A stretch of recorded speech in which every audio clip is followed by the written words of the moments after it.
नमस्कार विद्यार्थियों, मैं आपका astro friend astro Om Prakash astro divine light channel में आपका बहुत बहुत स्वागत है। मित्रों, आज हम बेसिक एस्ट्रोलॉजी के सीरीज में कुंडली सिखाने की सबसे आसान विधि के बारे में आज हम चर्चा करने जा रहे हैं।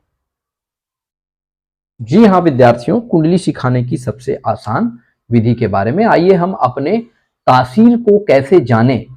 हमारा शरीर वात प्रकृति का है, पित्त प्रकृति का है, कफ प्रकृति का है या मिश्रित प्रकृति का है। जी हाँ मित्रों, ये बहुत आसानी से हम अपने कुंडली के माध्यम से इसको हम जान सकते हैं। चलिए मित्रों, आज हम आपको हमारे शरीर की तासीर के बारे में आपको समझाते हैं। मनुष्य का जो शरीर है वो 4 प्रकार का होता है।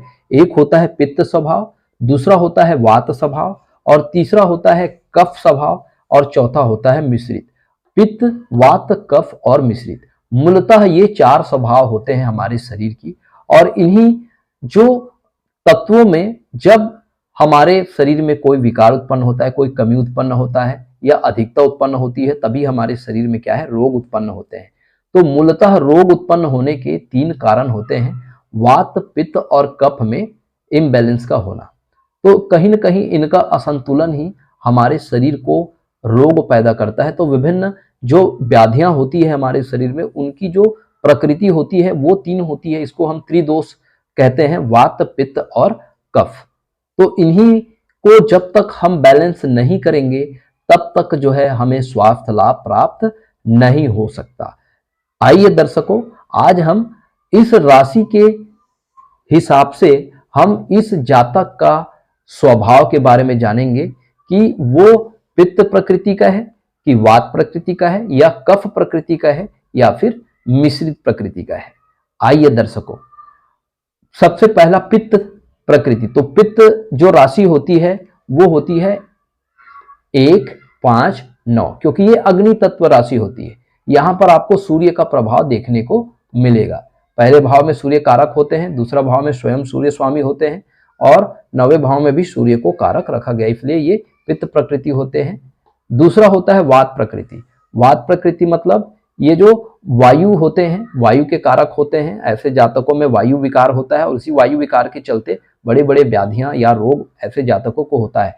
तो 3 नंबर की राशि, 7 नंबर की राशि और 11 नंबर की राशि को हम जो है वात प्रकृति की राशि कहते हैं। चलिए, अगला है कफ प्रकृति। ठीक है, ऐसे जातक जिसको हमेशा सर्दी से संबंधित परेशान रहता है, हमेशा उसको सर्दी जुकाम रहता है, तो ऐसे जातकों को हम कफ प्रकृति के जातक कहेंगे। 4 नंबर की राशि, 8 नंबर की राशि और 12 नंबर की राशि। और अंतिम है मित्रों मिश्रित, जिनमें इन तीनों गुण का मिला जुला सम्मिश्रण जिसमें देखने को मिलता है, वो है 2 नंबर की राशि और वो है आपका 6 नंबर की राशि और 10 नंबर की राशि।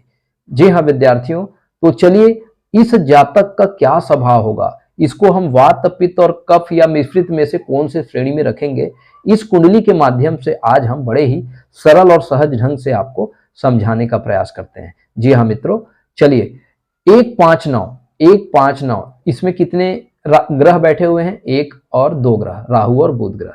चलिए, दूसरा त्रिकोण है वात त्रिकोण, 3, 7 और 11, इसमें केवल केतु बैठे हैं। अगला है कफ प्रकृति, 4, 8, 12, 4, 8, 12, इसमें 2 ग्रह है, शनि ग्रह और शुक्र ग्रह। अब अगला है मिश्रित, 2, 6 और 10। जी हाँ विद्यार्थियों, 2, 6 और 10, यहां पर आपको 4 ग्रह जो है वो आपको दृष्टि गोचर हो रहे हैं। 4 ग्रह दृष्टि गोचर होने की वजह से ये जो है इसका जो स्वभाव है वो मिश्रित प्रकृति का रहने वाला है। जी हाँ विद्यार्थियों, इसका जो स्वभाव है वो मिश्रित प्रकृति का रहेगा, क्योंकि यहां पर सूर्य, चंद्र, मंगल और गुरु, ये 4 ग्रह यहां पर आपको स्पष्ट रूप से दृष्टि गोचर हो रहा है। अतः ऐसे जातक का स्वभाव ये पित्त भी हो सकता है, वात प्रकृति के भी हो सकते हैं और कफ प्रकृति के भी हो सकते हैं। तो इस तरह से हम किसी भी जातक का तासीर जो है हम इस कुंडली के माध्यम से हम आसानी से जानकारी प्राप्त कर सकते हैं। जी मित्रों, यदि आपको अपना तासीर के बारे में जानना है, अपने जीवन के पर्पस के बारे में जानना है, तो जरूर आप अपना कुंडली विश्लेषण हमारे डिस्क्रिप्शन बॉक्स में दिए गए लिंक के माध्यम से आप जान सकते हैं। आपका कोई अमूल्य सुझाव है, मार्गदर्शन है तो जरूर हमें प्रदान करिए। आपने अपना अमूल्य समय हमारे इस कार्यक्रम को दिया, आपका बहुत बहुत आभार, बहुत बहुत साधुवाद। नमस्कार मित्रों।